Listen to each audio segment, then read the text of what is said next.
Hi hello नमस्कार, मी प्राजक्ता. माझ्या नवीन YouTube चॅनलमध्ये आपले मनापासून स्वागत. आज आपण घरच्या साहित्यामध्ये आपण केक बनवणार आहोत रवा आणि मैदा वापरून. त्यासाठी लागणारे साहित्य पाहूया. आपण 1 वाटी बारीक रवा घेतलेला आहे, 1 वाटी मैदा, अर्धी वाटी साखर, 1 वाटी दूध, आपण पोह्याच्या चमच्याने 6 चमचे तूप घेतलेले आहे, वेलची, बेकिंग पावडर आणि आपण डेकोरेशनसाठी चोकोस ब्लास्ट घेतलेला आहे.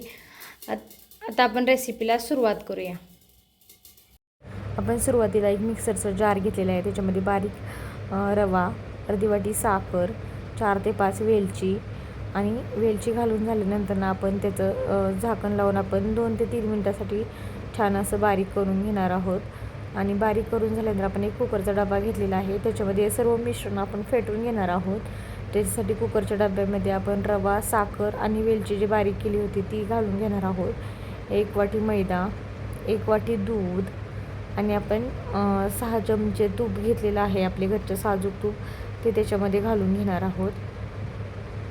आणि हलक्या हाताने आपण हे छान असं मिक्स करून घेणार आहोत. सुरुवातीला आपण दूध हे पटकन एकदम ओतलेलं आहे, त्याच्यामध्ये त्याच्या गुठळ्या होण्याची शक्यता आहे, पण तुम्ही छान असं हलक्या हाताने मिक्स करून घ्यायचं. अजून आपल्याला अर्धी वाटी दूध लागत आहे, त्याच्यासाठी आपण अजून अर्धी वाटी आपण दूध याच्यामध्ये वापरणार आहोत.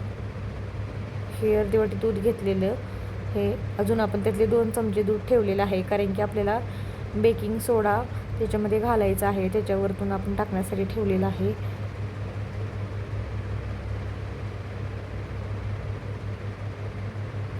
छान असं आपलं फेटून आपण त्यातलं गुठळ्या मोडून घेतलेला आहे. बेकिंग सोडा घालून आपण त्याच्यावरती थोडेसे दूध घालून छान असं फेटून घेतलेलं आहे. अशा पद्धतीचं आपलं बॅटर तयार झालेलं आहे. आपण एक पातेलं घेतलेलं आहे, ज्याच्यामध्ये आपण केक बेक करणार आहोत. त्याला आपण तूप आणि मैद्याने डस्ट केलेलं आहे. आता आपण त्याच्यामध्ये हे सर्व मिश्रण ओतून घेणार आहोत. ही प्रोसिजर खूप फास्ट करायची, कारण की आपण त्याच्यामध्ये बेकिंग सोडा टाकलेला आहे, त्याच्यासाठी खूप फास्ट करायचं. आता छान असं आपलं हे सर्व याच्यामध्ये ओतून घ्यायचं. ओतून झाल्यानंतर आपण त्यातले आपण त्यासाठी आपण एका टॉवेलवरती हे पातेलं आपण 2 ते 3 मिनिट असंच छान असं आपण टॅप करून घेणार आहोत. आपण 10 ते 12 मिनटासाठी कढई प्रीहीट होण्यासाठी ठेवलेली आहे. कढई छान प्रीहीट झालेली आहे, त्याच्यामध्ये खाली आपण मीठ एक स्टँड ठेवलेला आहे. प्रीहीट झालेल्या कढईमध्ये आपण ते पातेलं असं ठेवून दिलेलं आहे. आता आपण 40 ते 45 मिनटानंतर पाहूया. तुम्ही पाहू शकता आपल्या 40 ते 45 मिनटानंतर छान असा केक बेक झालेला आहे. तुम्ही पाहू शकता की आपण त्याच्यामध्ये चमचा आपण आतमध्ये स्टिक टाकून पाहिलेली आहे, क्लीन आलेला आहे चमचा आपला, त्यासाठी आपला केक बेक झालेला आहे. आता आपण साईडने त्याच्या कडा सोडून घेणार आहोत. खूप छान केक पटकन मोकळा होता. आपला केक छान बेक झालेला आहे, तुम्ही पाहू शकता. रवा आणि मैदा वापरून पण खूप छान पद्धतीने केक होतो. आता आपण डेकोरेशन करून घेणार आहोत त्या केकला.